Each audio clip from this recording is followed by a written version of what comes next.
Olá, tudo bem com você? Vamos ao início desse nosso terceiro bimestre, fazendo uma revisãozinha do conteúdo que vimos no bimestre anterior. Então, aqui escolhi para você um trecho de um filme, ou melhor, de um trecho de uma análise, né? Porque ali acima diz leia a análise sobre o filme Memórias do Cativeiro, certo? E agora eu tenho aqui o trecho. O filme apresenta uma concatenação bastante eclética de depoimentos de indivíduos de diversas regiões do Rio de Janeiro, do Espírito Santo e de São Paulo. Os mais velhos dos depoentes nasceram nas primeiras 2 décadas do século XX, e as suas falas evocam memórias de seus pais, avós e bisavós, ou seja, de 2 a 3 gerações prévias, remontando cronologicamente a meados do século XIX. A memória do cativeiro é geralmente silenciada.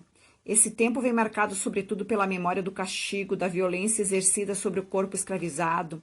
A essa memória do castigo se une a da resistência, das fugas, dos ardis para escapar do controle senhorial.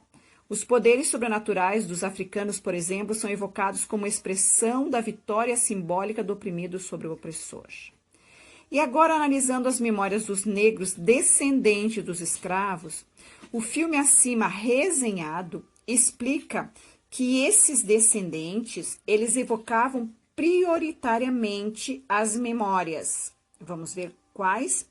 Das mazelas e sofrimentos, pois foram muito castigados e essa memória era reforçada na pequena capacidade de superação histórica? Ou da letra B, do silêncio sobre a época da escravidão e da exaltação das resistências, fugas e maneiras sobrenaturais da luta dos seus antepassados? Ou da letra C, de depoentes que nasceram nas primeiras décadas do século XX. E lá acima havia... Será que era realmente século XX ou século XIX?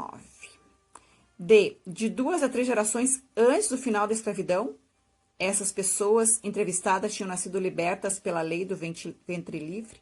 Falou-se sobre isso? Com certeza, você já conseguiu fazer análise dessa resenha e você iria marcar a letra B. Parabéns!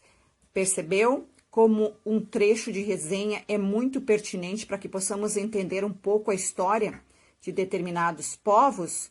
Muito bem, você foi bem nesta, mas vamos continuar. Nesta segunda questão, vamos fazer agora uma análise. E aqui já diz, leia a seguir parte da resenha crítica sobre a série televisiva.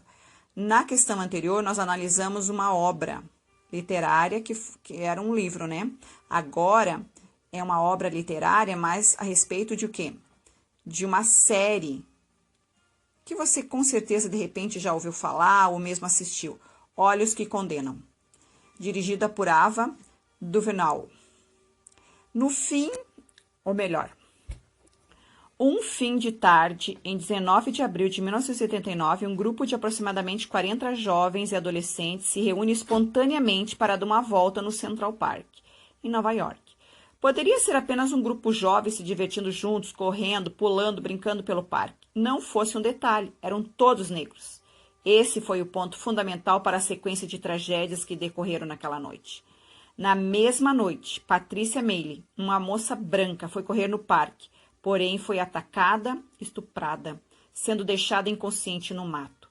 Desesperados para concluir este caso que feria o cartão postal de Nova York, a polícia do 24º Batalhão decide arbitrariamente deter 5 jovens negros com idade entre 14 e 16 e decretá-los culpados pelo crime, mesmo sem provas. De acordo com as informações do texto, é correto afirmar que a série revela o quê? Que a comunidade negra é a grande responsável pela criminalidade violenta nas cidades contemporâneas. Ou a letra B, que a discriminação racial ainda é um dos maiores fatores para acusação arbitrária. Letra C, que a justiça atua de forma imparcial, independentemente de questões sociais. D, que todos são iguais perante a lei e que as formas de julgamento e punição se aplicam indistintamente na sociedade. Perceba, é uma resenha e já pelo título você percebe olhos que condenam. Então, que letra você marcaria? Um tema pertinente que vem falando há muito tempo e continua sempre na mídia, sempre em alta, né? Que é a discriminação. Então, você marcaria a letra B, que é a discriminação racial, ainda dos maiores fatores para acusação arbitrária e a partir de uma história real, aponta o quanto a sociedade pouco evoluiu. Muito bom. Gostei, tô gostando de ver você. Muito bem. Nossa próxima questão apresenta 2 textos. E o texto 1 fala sobre a criatividade em publicidade, teorias e reflexões. E aí eu tenho a palavrinha resumo. Muito bem, você lembrou que foi o nosso conteúdo do bimestre anterior. O presente artigo aborda uma questão primordial na publicidade, a criatividade. Apesar de aclamada pelos departamentos de criação das agências, devemos ter a consciência de que nem todo anúncio é de fato criativo. A partir do resgate teórico, no qual os conceitos são tratados à luz da publicidade, busca-se estabelecer a compreensão dos temas. Para elucidar tais questões, é analisada uma campanha impressa de marca, e aí não tem a marca ali, né, XXX. As reflexões apontam que a publicidade criativa é essencialmente simples e apresenta uma releitura do cotidiano.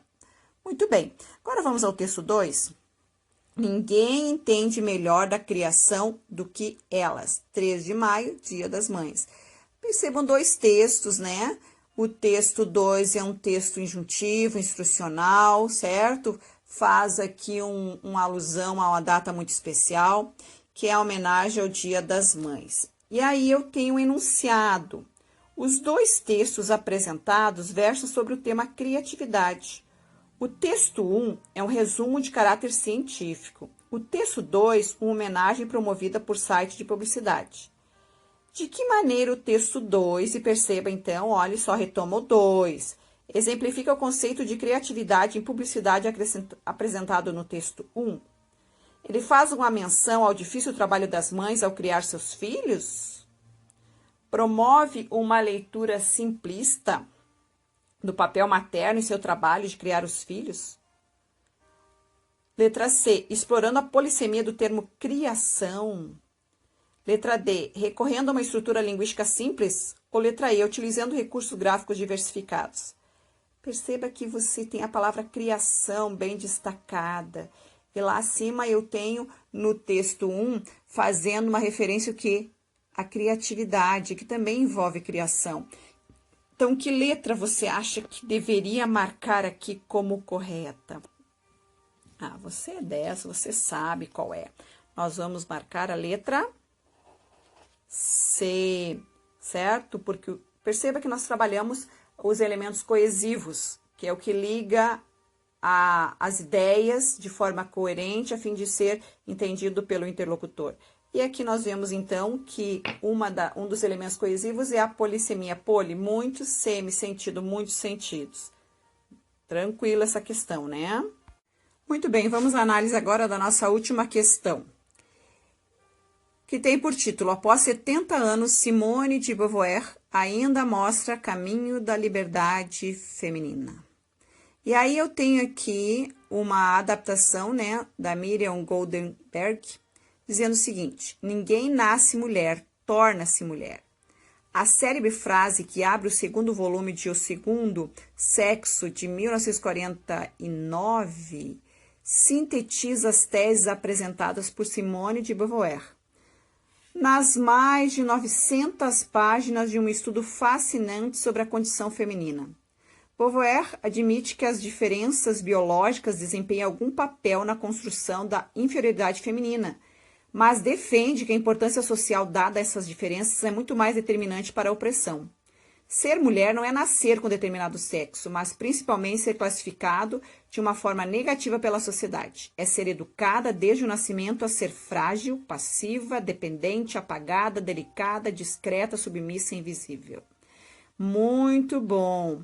Agora, o enunciado. As reflexões de Simone de Beauvoir na obra O Segundo Sexo continuam presentes nos debates atuais referentes ao feminismo e às condições de vida das mulheres em diversas sociedades. De acordo com o texto de Miriam Goldenberg, a abordagem realizada por Simone valoriza princípios de que seguinte tipo? O que você marcaria? Étnicos, raciais? Ela fala de raça? De etnias? Político e religioso? Defende algum partido? Expressa alguma ideia com relação a alguma religião específica? É uma questão histórica e de cultura, de que as mulheres são as excluídas sempre? Econômicas e científicas, há comprovações científicas com pesquisas, com experiências? O que ela faz aqui? Que tipo de reflexão ela faz? Atinge que tipo de valores? Você, com toda a sabedoria que você tem, você iria marcar a letra C. Históricos culturais. Já faz parte da história do ser humano, essa sociedade patriarcal onde as mulheres são relegadas a segundo plano e faz parte dessa cultura nossa de ser humano. Muito bem, estou muito feliz com você, porque hoje as questões foram tranquilas, né? Então, um beijinho no seu coração, a gente se fala na próxima aula, certo? Até breve!